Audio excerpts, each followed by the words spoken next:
জনগণকে আশ্বস্ত করেছিল যে জনগণের অধিকার তারা প্রতিষ্ঠা করবে। আর জনগণের অধিকার বলতে আমরা বুঝি তাদের প্রধান অধিকার হচ্ছে ভোটের অধিকার। জনগণ 16 বছর যাবৎ এই ভোটের অধিকার থেকে বঞ্চিত। জনগণ প্রত্যাশা করছে ভোটের অধিকার। এই বিষয় নিয়ে কিন্তু নানা ধরনের ষড়যন্ত্র চলছে, যাতে করে জাতীয় সংসদ নির্বাচন বিলম্বে হয় তার জন্য নানা ধরনের ষড়যন্ত্র চলছে, উছিলা চলছে। যেমন কেউ কেউ উছিলা দেখাচ্ছেন যে সংস্কার সাধন করে তারপরে নির্বাচন হবে।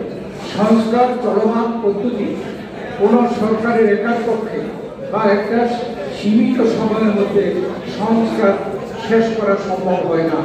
বর্তমানে যারা সরকারে 8 মাস প্রায় সরকারে রয়েছে, এখন পর্যন্ত সংস্কারের তারা কোনো প্রোগ্রাম, কর্মসূচি এবং তারা কোনো ইস্যু এখন পর্যন্ত তারা দিতে পারেন।